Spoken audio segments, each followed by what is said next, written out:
On a newsreel for the first time, those almost legendary figures, the Chindits.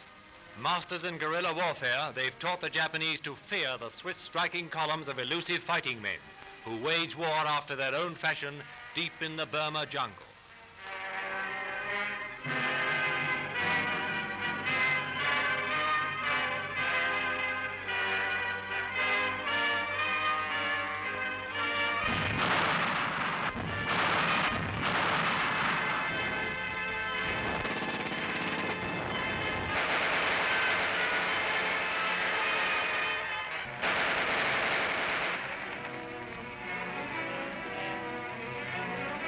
Chinese units under General Stilwell move up to join forces with the Chindits.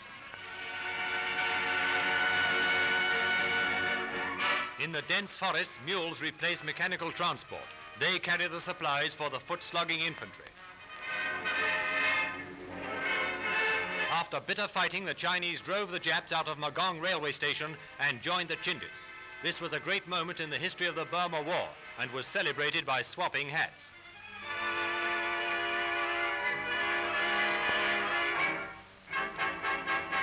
Air support for the final drive against the Jap positions.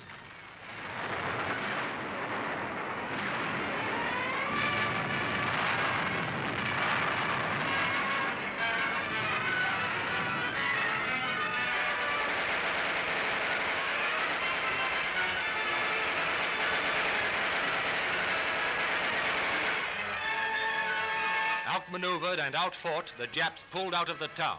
Mogaung had fallen.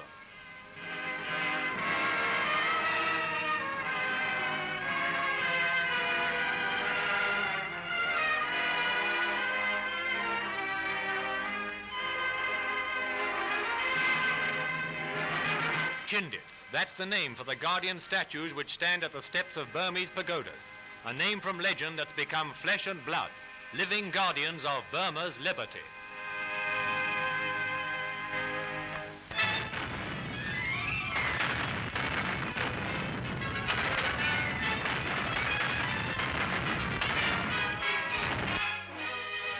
The long tentacles of Allied armor are encircling the German armies remaining in northern France, both above and below Paris.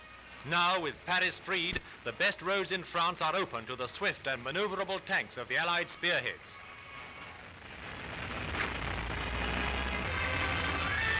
In front of the columns go flail tanks to explode mines, sown in the roads by the retreating Nazis.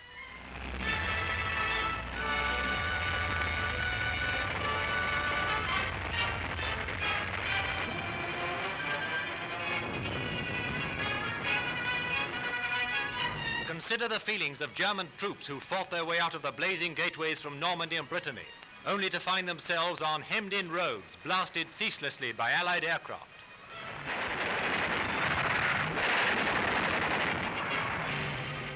The disruption of the German supply line is a major factor in the defeat of the enemy. As on land, so at sea. Here, aircraft of Coastal Command are attacking an enemy convoy off Helgoland. 9 merchant ships escorted by more than 30 fighting vessels.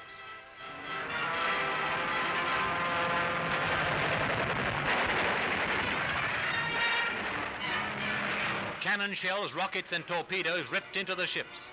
4 merchantmen were torpedoed, 5 escort ships were left burning furiously.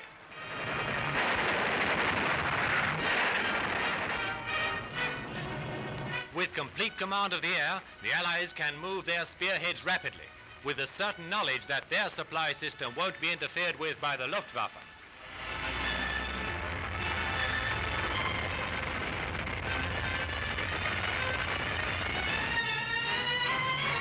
On the enemy side, the cumulative effects of the great bomb loads being dropped day and night on the Nazi war weapons machine must be devastating. In a few minutes, the Allied bombers destroy what it's taken the Germans months to rebuild.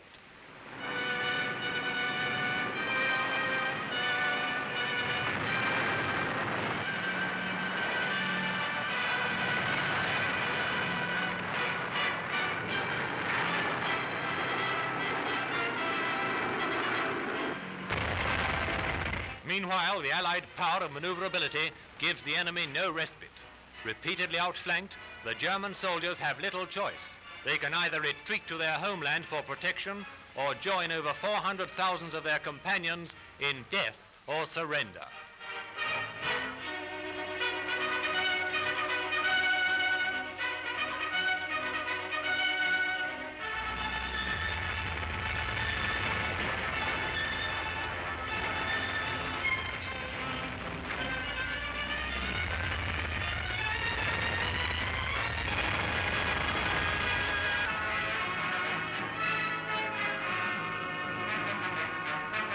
Calling on the Germans to surrender, millions of such leaflets are dropped by the RAF.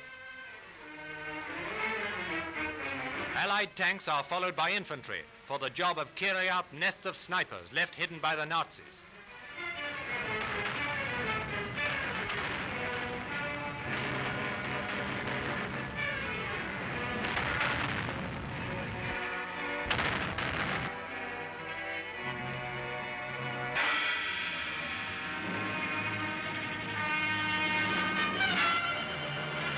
These pictures show Allied strafing planes in action, choking last-minute efforts by the Germans to bring supplies and reinforcements into the battle area.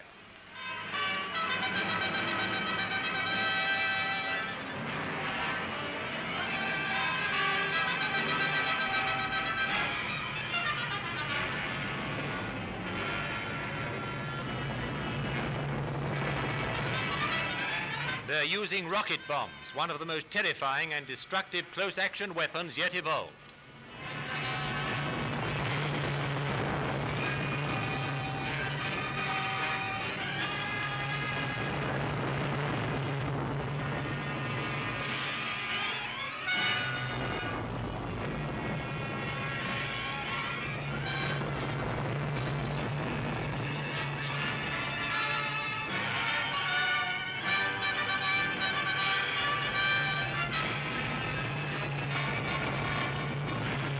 When the Battle of France started with the Normandy landings, the German armies on the Western Front numbered over 1 million men. Today it's certain that only a small fraction of that once powerful force will be able to reach the frontiers of Germany.